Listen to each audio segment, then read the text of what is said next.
Hi, everybody, and welcome to another episode of Flex and Reflect Sunday Sit Down. If this is the first time you're listening, this is where I sit down once a week and I answer all the questions that have been sent, asked of me through the week, all around the world, my clients, etc., etc. So they're in the space of health, fitness, wellness, nutrition, mindset, all of that kind of stuff. So let's get stuck into it. So, first question. How do I stay motivated when I don't see results fast enough? Well, this is a question I get asked quite often. And the bottom line is it depends on your journey. Well, in some ways it doesn't, but let's just say that you're on a weight loss journey, because that seems to be most people's, or it's a weight gain journey.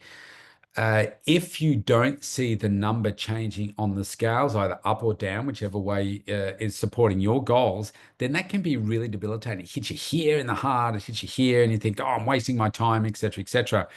And we put an expectation on ourselves, a timeline as to, well, why isn't it happening faster? And where does that come from? So we see things online, we hear things that, oh, I lost 4 kilos in 1 week kind of thing. It's like, well, okay, unless you're having surgery to physically take out the fat or something like that, it's not going to be 4 kilos of fat that you're losing. Now, are there ways of doing that? Yeah, sure. You go and have a deep cleanse, like for a colonoscopy and stuff, and you could lose anywhere between 2 to 7 kilos because everything that's caught up into your digestive system and your, um, your bowels. So, but it's not real, it's fluid and it's not fat. So, what we need to focus on is the consistency, making sure that you are following a healthy plan to start with. And just know that in order for you to achieve success, it's going to require a change from what it is that you have been doing, and maybe for your whole life. And all of a sudden, now you need to start learning to eat more healthily. You need to make sure that you're consuming sufficient calories, not under eating. You need to make sure that you're having your meals spaced throughout the day. You need to uh, understand how your body works, and that's only going to happen over time and not just copying the latest thing that you see, because everybody's different. And there are so many things that are out there published that are not necessarily healthy, not necessarily right for you, and they're not sustainable. And so if it's not sustainable, why even do it? And a lot of people say, well, I just need to get this kickstart now. I need to get this head start or whatever. Well, I have a simple rule. If you can't do it forever, don't do it at all, right? If it's not healthy, don't do it. If it's healthy for a week, but then it's not healthy, right? So I say don't do that. You want to uh, get into a zone of where you're doing what is healthy, what is going to be that lifestyle that you can maintain forever, and it's going to require some hard work, right? And consistency. And think, well, I've got to do things for the rest of my life now. You've got to eat healthy for the rest of the life. Does that mean you can never have a pizza or whatever? I have pizza on Friday night, right? And like once a week, I might treat myself to something and I decide to have a few slices of pizza. I enjoyed it. I move on next meal, right? It's not depriving yourself of things. It is making sure that you love your food, you love the process, you love the work, but understand that you've got to measure your progress beyond the scales as well. Think about other things like how you're sleeping, how are your energy levels, how strong are you feeling? Is your body changing? Like, does it feel firmer in different places? Is it feeling, are you feeling stronger? Are you feeling how great it is to be working on yourself, perhaps for the first time ever, or for the first time in a long time, maybe putting focus back into you, right? That is huge, right? And just think, you got the rest of your life to get this right. Just focus on the consistency.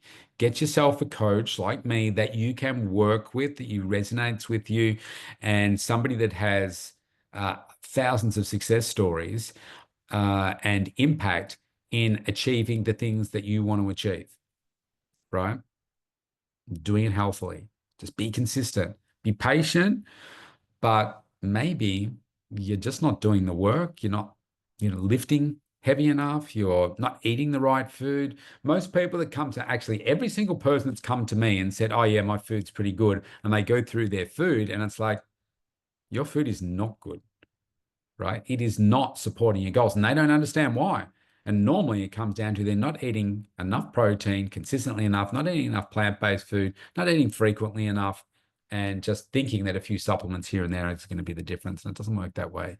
So go back and re-listen if you want to recap those tips. All right, next question. What's one simple shift I can make this week to improve my energy levels? All right, so energy levels for me is the backbone of all of my success. Because if I don't have the energy, then I'm unlikely to be focused. I am unlikely to put in a good strength sessions. I'm unable to like go out and have an energized cardio session. I'm unlikely to show up as the best version of myself for me, and then for my clients, my daughter, my friends in my life. It's unlikely to happen that way. So um, that's why energy is so important. Now, the first thing that I like to do is say, okay, if I get to a point in the week, and so let's just say right now that I'm feeling really tired. I'm not, but let's say I'm feeling really tired. I like to say reverse engineer it and say, all right, so at the time of recording this, it's 1:16 p.m. in the afternoon on a Sunday. Why am I feeling tired at this point in the day when I wouldn't normally? And then first thing I'd look at is how well did I sleep overnight? Did I get a dramatically smaller amount of sleep than I normally would? And if it's like, yeah, I did, then that's probably going to be it. But let's just say that I didn't. I then like to think about, I wear focus as a crown. And if I'm not focused and I feel this kind of bit of pressure here, then I'm not 100% focused. And that normally comes from lack of sleep. So maybe I've had the sleep and I feel like, yeah, I feel like I've had enough sleep, but I've got this. Maybe it's an accumulation of a deficit of sleep over the last little bit. And sometimes what I'll need to do, let's say it's now, and I would say, all right, I've got my next client coming in at 5 p.m. I need to take a 15-minute nap. And that's okay because I've been up since say 4 or 4:30 or 5. And it's like, yeah, I've already been up for a long period of time. I've put in some great work. I've done a great work. I've done an 8 kilometer walk. Yeah, I've done a bunch of things for people and clients and stuff. So now I just need to have a little bit of downtime. 15 minutes, bang. All right, we get going again. So I like to look at where are all the things that what have I done through the week? Has it been particularly heavy for this week, like mindset wise? Has there been some things that have happened in the family, in relationships, etc.? Have you expended more energy this week for those particular reasons? Like, for instance, this week I've done over 3.5 hours of international media this week, which has been really, really draining because we're talking about my daughter's legacy, all that kind of stuff. And it's emotionally draining. And that leaves this weight of fatigue on me. So that has been challenging. I've also, every day this week, I've woken up with something, either a 4 in front of it or a 3 in front of it. And that just means I have not slept as well all week for some particular reason. Don't exactly know why. Gone to bed early and all that kind of thing. But today I woke up at 3:11 and managed to get back to sleep, and then woke up at 7:10. It's like, yes. So I caught up and probably had over 8 hours sleep overnight, which was really nice. Then I look at, so what have I been eating? Have I been getting the right amount of plant-based food? Am I getting the right amount of water? And for me, I am for 3 liters of water a day. Am I taking my supplements? Am I continuously growing? Is there something particularly playing on my mind right now? Whatever it is, whether it's an emotional thing, a distraction thing, or whatever. Is there something that I need to address? So I break my energy levels apart like that. And each night I reflect and I journal and I have conversations with AI about, why am I where I am? How do I move forward from here? Right. So you say one simple shift, I would say understand you more. Understand why you feel the way that you do. Why is your energy the way it is? Because your body has a way of showing up for you in a way that you maybe don't necessarily understand or like, but if your energy levels are depleted, it's for a reason. Sometimes it's iron levels, right? Particularly for women, and you're not eating enough red meat, or you're just not getting enough iron into your daily eating. And a lot of people need iron infusions. So part of it, as I talk about energy and yawn. So I think really learning to understand what your body's telling you is super important. All right, next question. How do I break out of an all or nothing mindset with my workouts and my nutrition? Sorry, I just need to have a drink. Got a little tickle. Well, I guess this comes back to the consistency, and you think about what it is that you're working towards. Are your goals realistic? Or are they a little bit unrealistic for you, for where you are at this particular point in your life? I love the journey. I love the work that I need to put in to be a high performer, to be consistent, to do those things. I love that process. Some people don't. Like my coach, for instance, he hates working out, but he does the workout anyway, but he hates the workout, hates the burn, all that kind of stuff. I love all of that sort of thing. And I apply that same mentality to everything that I do so that I can learn to love the hard work. And then that makes success for me really hard to achieve. But because I love the work, it's then about just coming up with the consistency. So I think with the all or nothing, what happens often is people might be, say, following one of my meal plans, for instance, which has been tailored to them. But let's just say that there's one meal that goes astray, and they think, oh, they beat themselves up and say, oh, it's just not working, it's not worth it, bang, and they just go back to where they were. Oh, pardon me, another yawn. And what I would get you to learn to understand about yourself is it doesn't have to be all or nothing. A little setback doesn't mean failure. A little setback just means that, all right, it's a setback.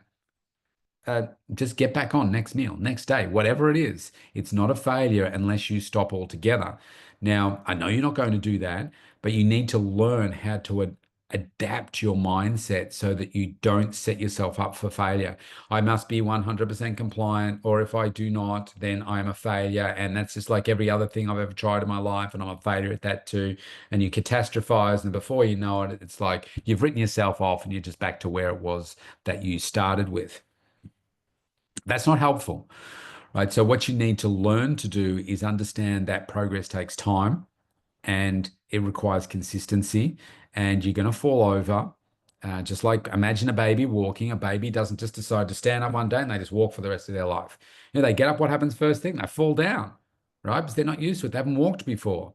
And this is the same for you. You need to realize that if you could be 93% compliant, which is where I get my clients to say, have 3 meals off a week where you eat whatever you like. Literally, eat whatever you like. Over time, you're not going to go super nuts and have, like 6 pizzas and, and three times a week. You're not going to do that because you're going to feel horrible, and you're going to just learn to say, oh, do you know what? I feel like a donut, so I'll have a donut. Great. Have the donut, enjoy the donut. Next meal, just move back to something that's more healthy for you. Or if there's a day where you've got, say, like a wedding, for instance, and you've got canapes, and then you've got the entree, and you've got the main course, and you've got dessert and that kind of stuff, and then you've got supper and stuff. It's like, do you know what? Just wipe that part of the day and say, all right, well, tomorrow I'm going to start back eating what it is that I'm eating. You need to remove the guilt complex from it. And you need to just know that, just like giving up smoking, you're only failing at giving up smoking if you just continue to smoke forever and you stop trying. Like if you're cutting down to start with, then fantastic. If you can cut it out, then fantastic. But just cut down. And just like the same here, just don't think that you're a failure. And if you miss a workout, then we'll just understand, okay, why did I miss that? What was going on for me there with that mindset? Was I tired?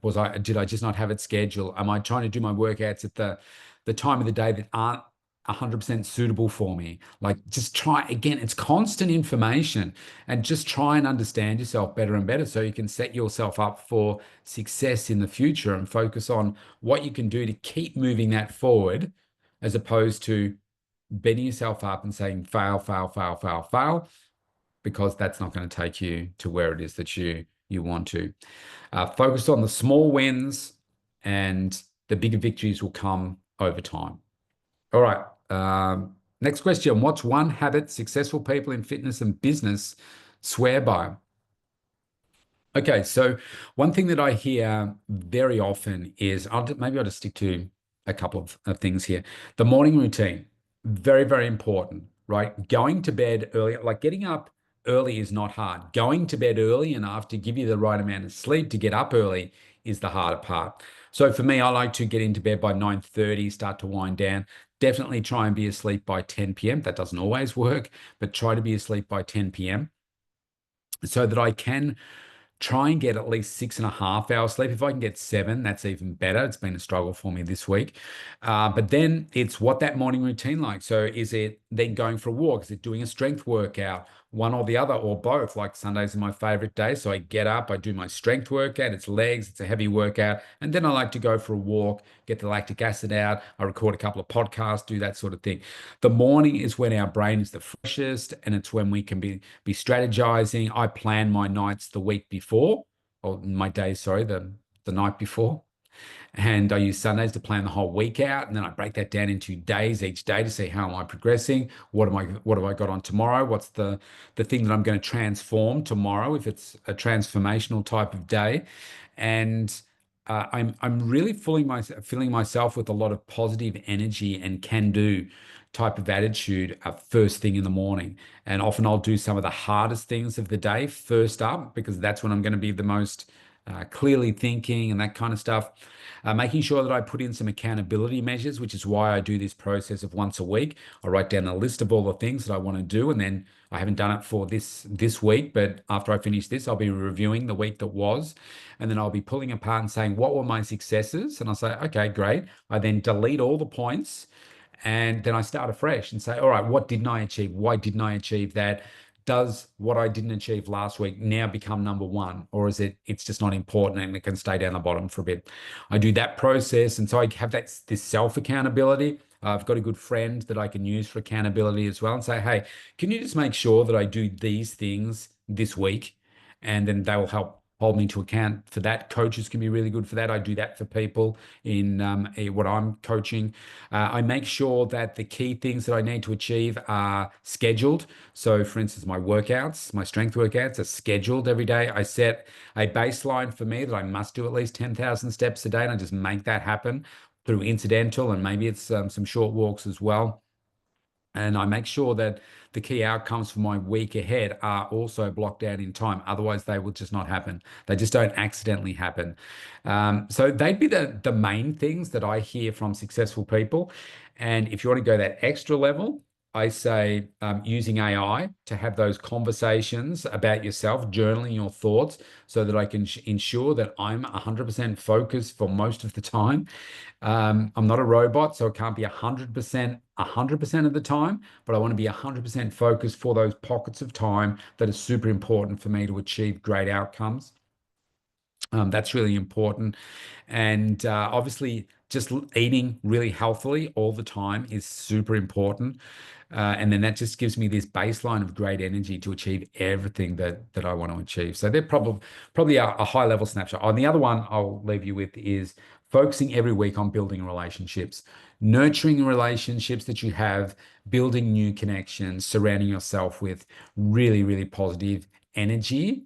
And so you don't get your time taken away by energy vampires and be drained by toxic energy. All right, last question.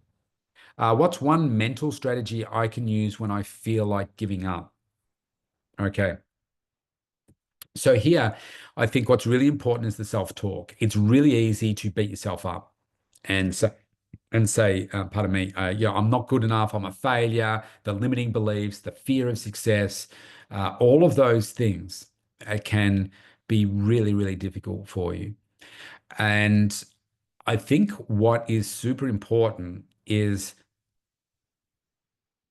even if you feel like you're a failure, there will be things in your life that you've done really well up to this point. And I know when you're in the depths of despair, you're going to say, there's nothing I've done right, etc. But there will be things. And this is where I find it's great to educate AI because it can remind you when you're saying, I'm feeling like this, I feel like giving up.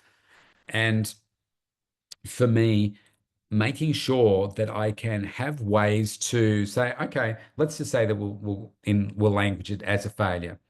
Okay, there's been a failure there. What does that really mean? Is it really a failure? Why am I seeing it as a failure? What has happened in that process? And I kind of reverse engineer my thinking around that. And then what I might do, let's just say I'm in the depths of despair about it. I'm feeling like, man, this is such a disaster.